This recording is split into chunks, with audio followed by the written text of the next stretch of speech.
Thank you. Thank you, everybody, for being present this morning. I have a really large group. Just want to thank everybody at the Nebraska Zen Center. I see Ken and Benji there, and I've heard George and Vicky, and I see some other folks there in the background. Sorry, I can't see everybody's face, but just want to say hello. Looks like Winter's there. Welcome, welcome. And then the Lincoln Zen Center. So glad to have you with us this morning as well. And thanks to Joyce Chow for setting this up for us. I think it's wonderful that we could do this together. I mean, it only makes sense. We're right next. We're just neighbors. And Navab with us from Boone here in Iowa. Max, welcome. Tara, Kara Lee, and Joe also from Iowa. And here with me in my space is Heather. So I just want to welcome everybody and thank you for being present this morning. So I'd like to share a talk that has kind of evolved and emerged with the passing of my father. I had, prior to his passing, I had, it wasn't, I should say at the start, it wasn't totally unexpected that he passed when he did, but it was also kind of a surprise, and I wasn't totally, I was a little bit off guard when it did happen. I was actually planning to visit with my father. He had bought a ticket for me and Jisho and Malcolm to come and visit them, my parents, last weekend before he died. He ended up dying before we could visit him, but we went anyways last weekend to be with my mother, and it was a very good experience. During the, of course, I went to see my family the day after he passed. This was all taking place in Maryland. That's where I grew up. That's where I'm from originally. And I'm kind of a Midwest transplant. My father was really a brilliant person. He was trained as a mechanical engineer, and he had received he studied very hard to get his doctorate in engineering. And growing up with him was really beneficial in many, many ways. Not just that he was present as a father, but he was also so knowledgeable in science and math that if I ever had any questions about those subjects while I was growing up, he was always not just able to, he was always willing and wanted to help me out there. And as a kid growing up, you don't really think about I didn't really think about how much privilege I had just having him there as a father. And I assumed that everybody had fathers like that. But come to find out that not everybody's father like me. I couldn't do that for my son in the way my father did it for me. So anyways, just to say that he was in many ways quite a brilliant person. And but he also, in terms of math and science, but he also had a very deep side to himself too that would come out every once in a while. So I'm going to attempt to piece together a bunch of things here. I feel like this is a half-baked Dharma talk, but I will do my very best here to try to offer something here. So I have a practice, as some of you know, and we practiced a little bit a couple weeks ago doing calligraphy, shodo, the art of the brush. And I have a practice of regularly writing Chinese characters. And what I've been doing is my teacher gave me a book on Chinese characters. It's all in Japanese, so I've been plunging into it. Finding the meanings to the various kanji and then piecing together my understanding of them, as well as getting help from several Japanese friends and Chinese friends that have helped me to decipher what's being said. Because you often can't take Japanese or Chinese phrases literally. There's a lot of context to them. And so the particular phrase that, let me see here, the particular phrase that I want to share is this one here. And in Japanese, this reads, Gento shite omo ga gotoshi. That's a Japanese.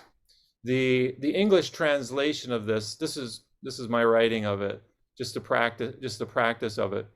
The English says to take an attitude absorbed in thought or meditation when you are alone. So that translation came with the help of my calligraphy teacher, Mariko Tachihara, who I'm really indebted to for helping me understand this.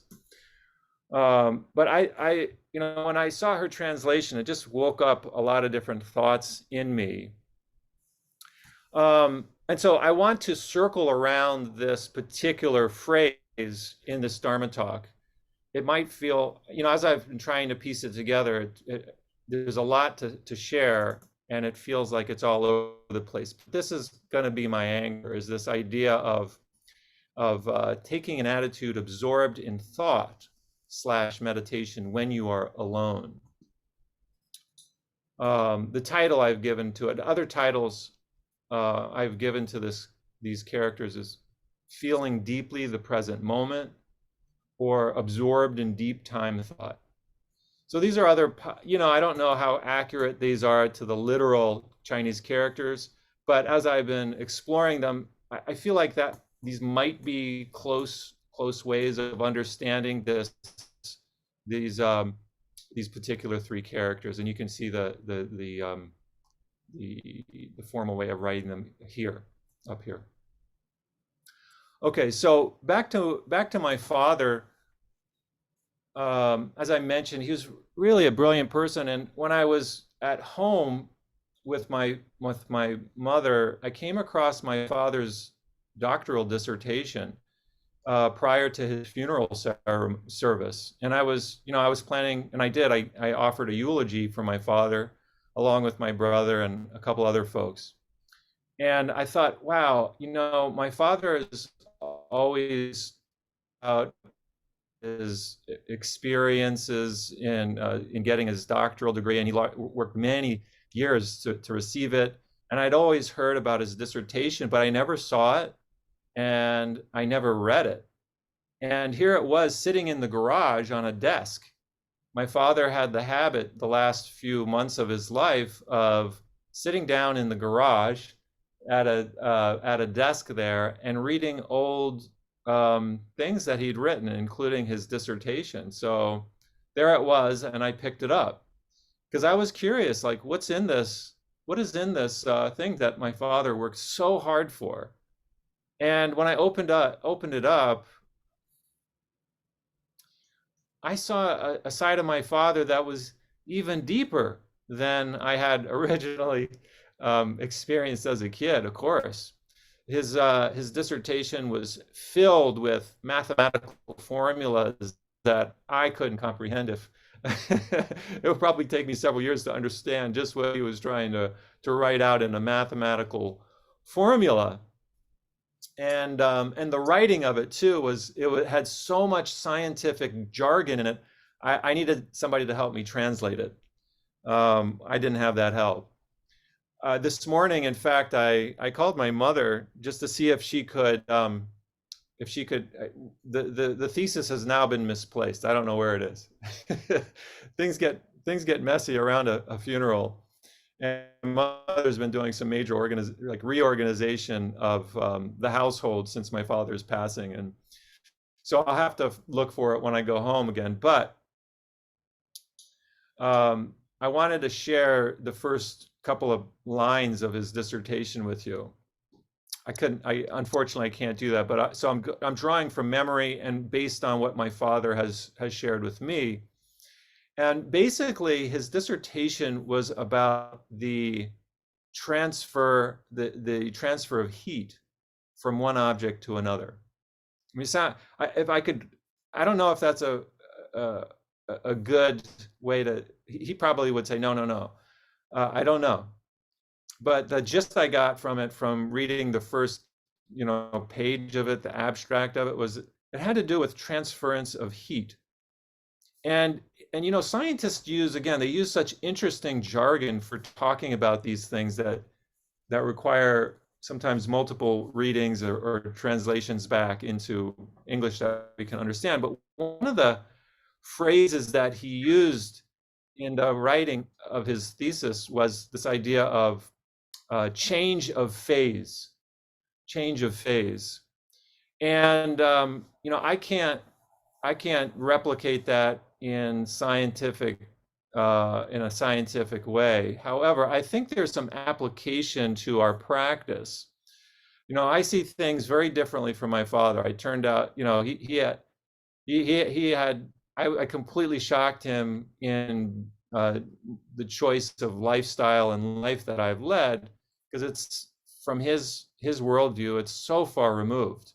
However, I feel like that there is some overlap between science and Buddhism, and this word phrase, change of phase, appeared in his thesis. And I thought, if I could make a mathematical formula. Actually, I had a dream last night about this. This is why I'm bringing this up. I had a dream last night about this change of phase, and if I could write it in a mathematical formula, in a kind of for a Buddhist audience, this might be what it looks like. You ready? So here's the formula. So this is us here and now, and when we die, we go through a change of phase. Right? This is this. Those of you familiar with math and chemistry, right? We go through a change of phase, and we become. We don't know what we become here. That was the drum roll. We don't know what we're going to become.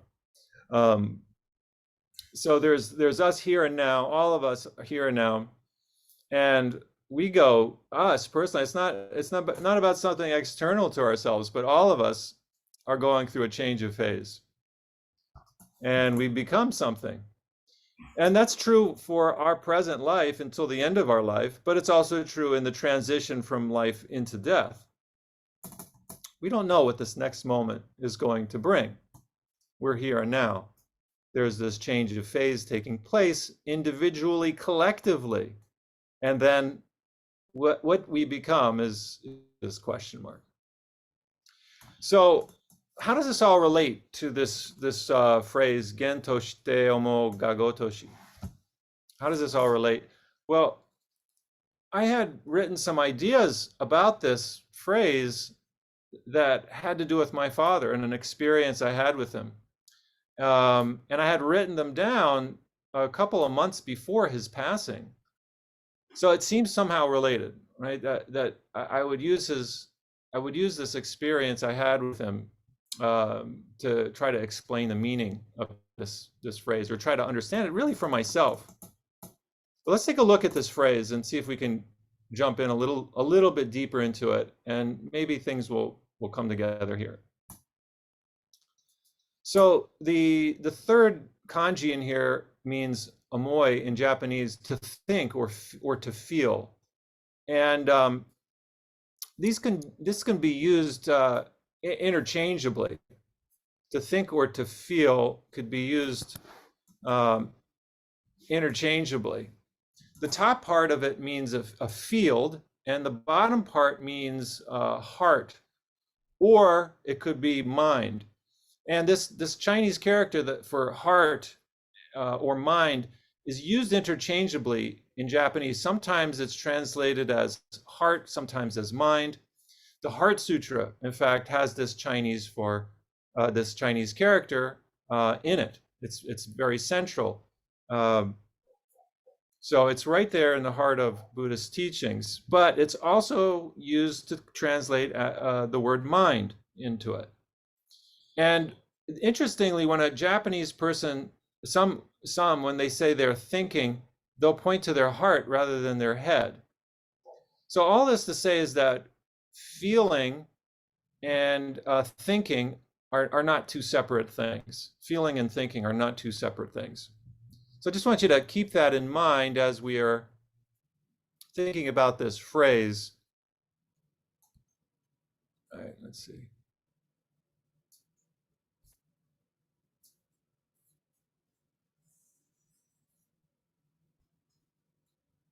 So a question for me arises, and maybe for you too, how do we understand thoughts and feelings in relationship to Zazen? I mean, we just chanted the verses on the faith in mind. There's that word mind again.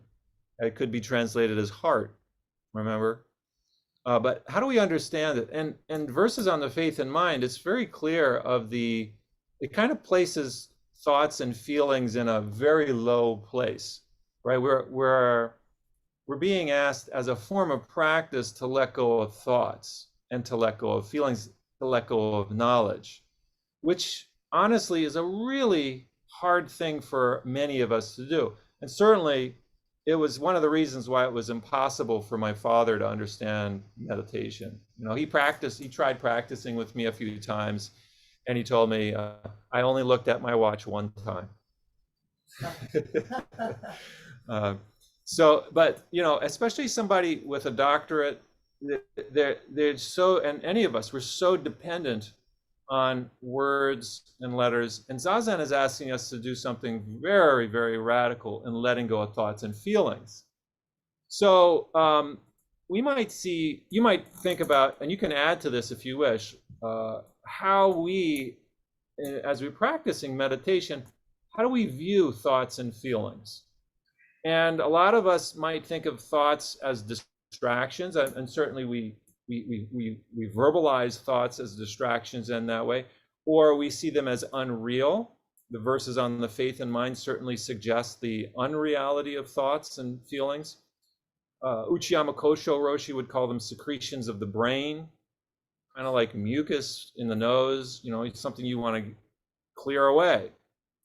So these are some of our prominent views of thought when it comes to Zazen.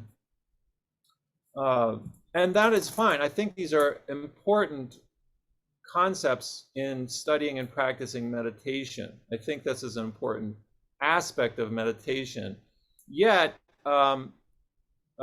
we also need to go a little bit, I want to investigate thoughts and feelings. How about feelings? Right? How do we see feelings in meditation? Often they're not trustworthy, they're not reliable. We can't trust our feelings. In some circles of meditation, there is the practice of labeling thoughts and feelings as a means to diffuse them. Maybe some of you are familiar with such forms of meditation, and this is all fine. I'm not critiquing this, but I do want to call our attention to the role of thoughts and feelings in our practice. So, for example, with the idea of labeling strong emotions, right? Sometimes you can, if you have a strong emotion like anger or anxiety, you can label them, and that helps to diffuse them. But you know what? In the context of Zazen, we're not contemplating an emotion for the sake of understanding or naming the emotion or analyzing where that emotion came from. As important as that kind of a practice can be, if we're doing strictly Zazen, we're not necessarily naming emotions. So I just want to make that distinction. So coming back to this phrase again,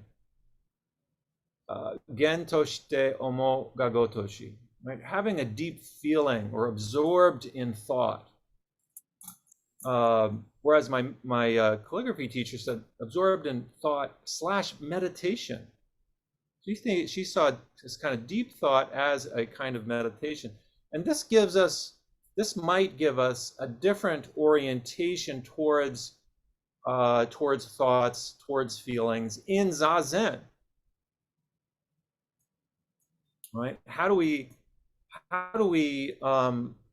consider thoughts and feelings in Zazen? Recently, I came across I came across a what do you call Lion's Roar article that highlighted the Zen of Jane Hirschfield, who is a poet. And I shared this the other day, so forgive me if you've heard this already, but she talks about how she comes to write language. And she says, I'm just going to read from this article. It says, going on to describe what she sees as the essential difference between writing and meditating, she told me, quote, both involve an intense listening, but they are different forms of listening. It's as though you're a deep dish telescope pointed in different directions. In poetry, you move from listening into a collaboration with arriving language, its rhythms, images, and associations. And here's the point that I love. She says, I'll often hear the music of a poem before I find the words. I'll often hear the music of a poem before I find the words. I think that's just such a profound thing to say. She also says, to differentiate it with meditation, she says, in meditation, you move from that listening. In meditation, you move from that listening into life. Your life, felt as inseparable from the world's life, is the expression of your practice. But, I just want to circle around this idea of words and how we come from a place of deep silence when we're sitting. And yet, the words that we use to express that deep silence can actually even deepen our experience of that silence, or to turn it in a different way, or to give us some kind of an insight to aspects of life that maybe we didn't recognize before. And I come across this all the time when I read sutras like the Avatamsaka Sutra. I just read it and I think, wow. And it helps you to enter into a deep place in your mind in a very positive way. And so I want to call into question for those of us who rely totally on letting go of thoughts and thinking that thoughts or feelings are somehow against our practice. And certainly I think Faith in Mind is a wonderful poem. It's full of words, right? That's the one thing we can't forget, is that yeah, we talk about words and letters and feelings and all of these things as being a kind of distraction for our practice, and yet we can't get away from them either. Faith in Mind is full. We just read 2.5 pages worth of words describing our practice. So I want to suggest to us that deep thoughts, not our ordinary thoughts that can be distracting, not our ordinary feelings that can distract us, but deep thoughts and deep feelings can actually guide us in our practice, can guide us. We can use those feelings that we might experience while we're absorbed deeply in meditation. And those are positive things that we don't want to just let go of.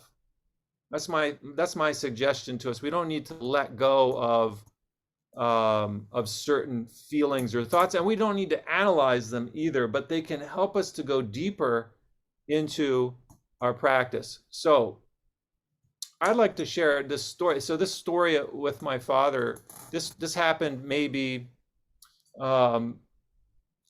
now it must have been about 15 or 20 years ago. I was only maybe 27 or 28. Yeah, it's actually now it's over 20 years ago this happened. And I had been in my first few years of training with my teacher at Mount Equity Zendo in Pennsylvania. And I had a few days off, and I went to go visit my parents. They were in the Poconos.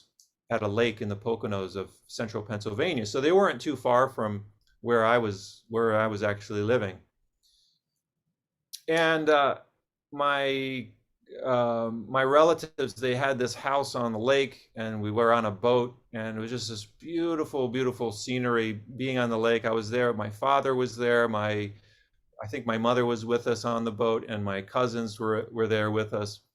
And we were riding by this shoreline where there was all of these layers of sedimentary rock. You know, you've seen that in certain places in maybe in your neck of the woods, but I think we've all been familiar with sedimentary rock and the many layers of rock there. And to be honest with you, at that time, I was feeling somewhat disjointed. I was feeling like I was having like a negative body mind experience, like my mind was wanting to be somewhere else and my body was there. And I felt kind of out of place. I just come from the monastery, from training, and now I was with my family, and it just felt kind of weird inside. And I felt like I didn't quite belong where I was. And here I was on this boat in this beautiful location. And you know what my father says? He says, when we're looking at these rocks on the shoreline, I just glancing on the beautiful lichen on it, the nice green lichen. And he says, these rocks are millions of years old.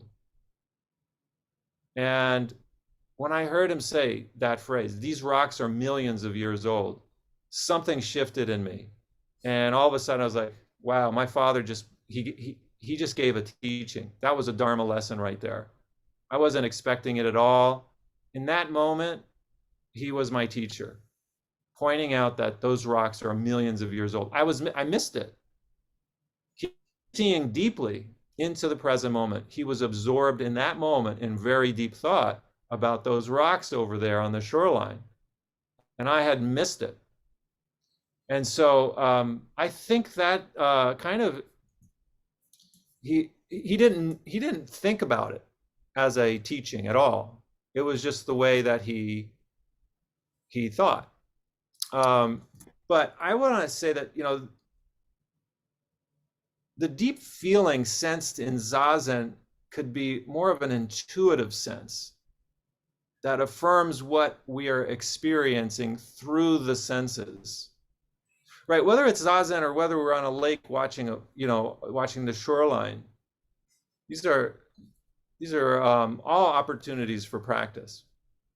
But we get some at times. So when my father said that phrase, these rocks are millions of years old, I had a very deep feeling in that moment. And I'm sure you've had deep feelings about life. And this, I associate this deep feeling with a kind of an intuitive sense that affirms what we're experiencing using our senses, using our sense gates of the eyes and the ears and the mind. It's this feeling that eventually needs to be paid closer attention to than even guidance from an external source. That's what I want to say. It's this feeling that we get, that we receive practicing Zazen, or just when we have a moment of clarity in our life. It's that feeling, it's that intuitive sense that needs to be paid closer attention to in our practice than even an external source or an external kind of authority figure. Words, thoughts, and feelings, I think, contrary to being simply a distraction in meditation, can shape the way we perceive reality in very positive ways. When we focus our attention, for example, on something like these rocks are millions of years old, we may get a deep feeling about what we're perceiving. I was on the boat, I was dissociated in some way, and here to look over at those rocks and say, oh, wow, yeah, that's right. It's that, oh, wow. And this is what this set of Chinese characters means to me, right? To feel deeply. So let me just raise one issue, and then I'll close for this talk. A question: what obstructs this deep feeling or deep thinking about life? And I want to suggest that the way that we're educated can obstruct our sense of the depth of life or the wonder of life. That might be another way of thinking about this absorbed in deep thought or deep time thought. Our education, the way that we're educated, not just in schools, but also by our parents or our family in general, or our society in general. But bringing it to education specifically, there was another Lions Roar magazine article that was entitled, "Can we reimagine schools through a Buddhist lens?" And I've made some excerpts from it because I thought it was helpful for understanding a Buddhist perspective on education, right? Because this is not, I mean, Faith in Mind, the sutra, the poem we just read said to let go of knowledge, to not trust knowledge. Yet we need to, we're not throwing away education. So how do we do this through a Buddhist lens? How do we do education through a Buddhist lens? So here's a quote from this. And if I suggest reading the whole article because it's quite good, but I'm just going to pull out some parts I found helpful. Quote: "If you're familiar with school discipline," this is especially for like 12th grade and under, but even college level, that plagiarism is met with serious consequences, a grade of 0, detention, or even suspension. While integrity is an important value to pass on, these policies are the product of an individualistic and capitalist society that values productivity. Right? Take that in for a second. Right? We definitely don't value plagiarism. We don't, I deal with plagiarism all the time. I teach at a community college, and this has helped me to rethink the feelings I get when I see a student plagiarizing a paper, for example. But the author says, while integrity is an important value to pass on, these policies, such as discipline, detention, suspension, these things, grade 0, these policies are the product of an individualistic and capitalist society that values productivity. That values the product. You're gonna get something out of doing this. And a lot, all the students, you don't go to school for nothing. You don't go to school to get an education. You go to school so that you can be of quote unquote value to society. And Buddhism is seriously, if we take seriously school through a Buddhist lens, we're going to seriously have to question that reason for education, to be able to offer a product for society. And as an example, in Japan, when I taught junior high school English, I taught alongside Japanese teachers, and I had such an interesting experience where I noticed that when the kids did assignments, and this was in a junior high school, they were all helping each other out. And in my brain, they were just copying from each other. That's how we think of that. If somebody else is helping you out, you're getting your information from somebody else, you're just copying. I've had to rethink this. Is it copying to learn from your classmates? We think that we're just stealing, like that. I thought they were just stealing information from their classmates, but they were actually, from another perspective, they were learning from each other. And I've started to incorporate these ideas in my own classroom, having students take group quizzes where they're actually looking at a question and they're working with each other to develop the right answer to it.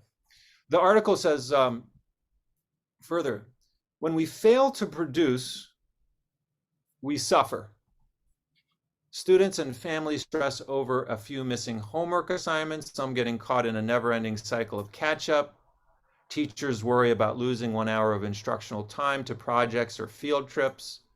I worked in a school that shortened the lunch period by 5 minutes because it was quote unquote unproductive. This is the kind of society that we're producing. We're creating individuals that we see that we value them because of their ability to produce something that we think is valuable. And in a sense, I mean, we all want to be of value in society, but that's not the only purpose of education. Even when we do produce, we suffer. So production is not necessarily going to end our suffering. Being of value in this way is not going to end our suffering. I think this is an important piece. A students meet each new assignment with anxiety, afraid to make a mistake and hurt their grades. Teachers exhaust themselves on evenings and weekends, lesson planning, grading, and writing reports. Right? So, it's a critique of our educational system. Our schools value production and cognitively based learning, often missing the feelings behind learning. Here's the point. Cultivating a love of learning any subject, even economics or something, whatever you love, imbued with this deep feeling about what you are learning, as opposed to the greediness associated with gain or productivity, may seem foreign to many American students. Because of this misguided kind of learning, not totally misguided, but somewhat misguided kind of learning, sometimes we overlook the role of feeling, even within our practice, our Zen practice, and we see thoughts or feelings as mere distractions. But thoughts, ideas, and the writings even of the sutras can inform and direct our meditation.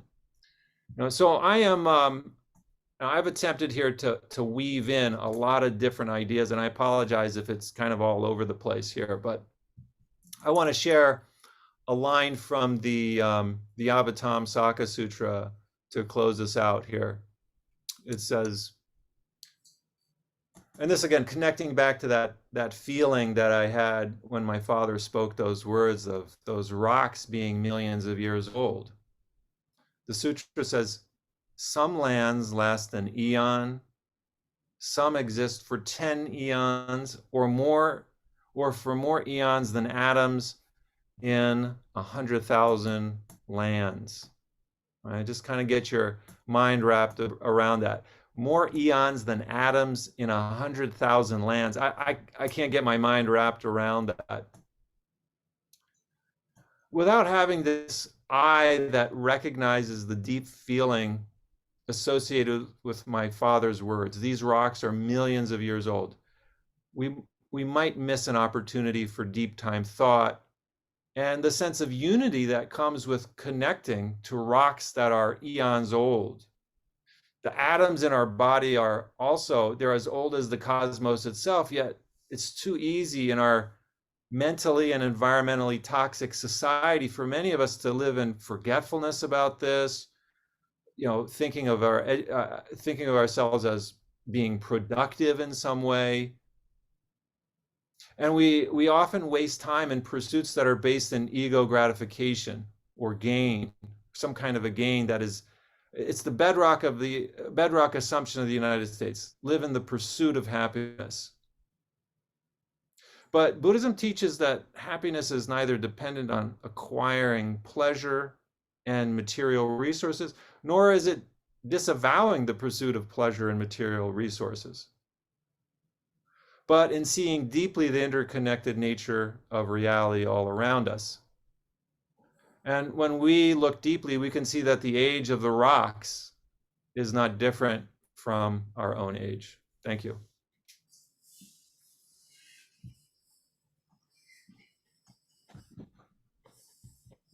Any questions? Comments? Yeah, feel free to share any questions that may come up about this topic. Again, I feel somewhat, I feel like it was kind of all over the place when I was trying to put this together, but anyways, there you are. I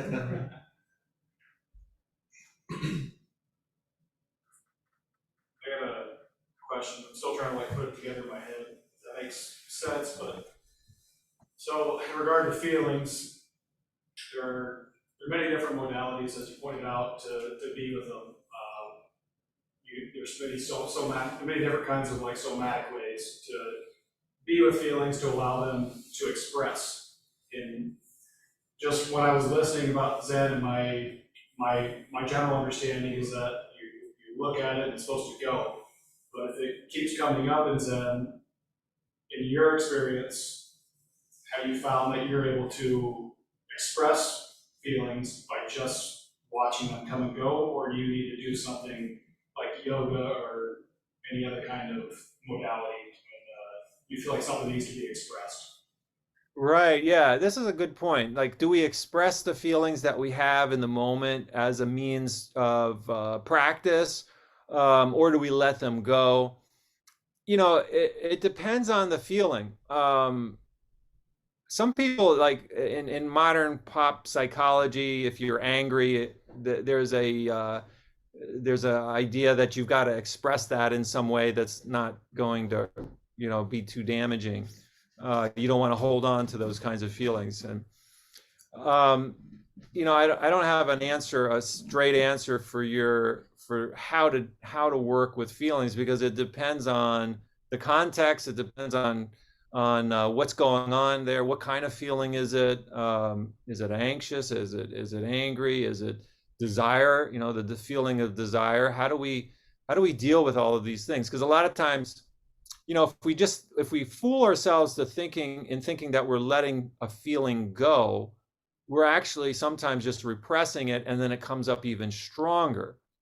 And so we've got to be able to acknowledge. We do need to be able to acknowledge whatever, if it's, again, it depends on the feeling.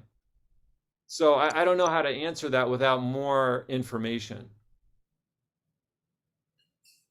Yeah, I was just more like in terms of Zen and your experience in Zen, have you found that you're able to express the feelings just by sitting in noticing, letting go, noticing, letting go in that pattern? Right. Okay. Got it. Got it. That's helpful context. So again, it depends on what kind of feeling it is. If there's anger or frustration that's arising in me, um, sitting can be helpful to a certain extent, but I find personally, this might not be for everybody, but personally, I need to be able to have a conversation with somebody about feelings, about things that I'm feeling. Um, just otherwise they just kind of build and they don't go anywhere. They just kind of sit around there. Once I have a conversation with somebody, could be a trusted friend, a family member, another teacher, have a conversation about strong emotions that might be coming up. That to me is a productive way to work with them. And what meditation can do, what Zazen can do, is help us be more aware of the persistence of such feelings that we may not be as aware of if we don't practice. Thank you, Daishin. Yeah.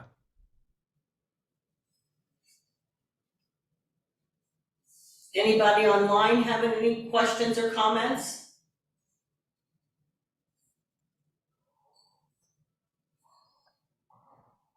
And it's totally okay if not. Feel free. We're already 5 minutes over here, so I don't want to keep us.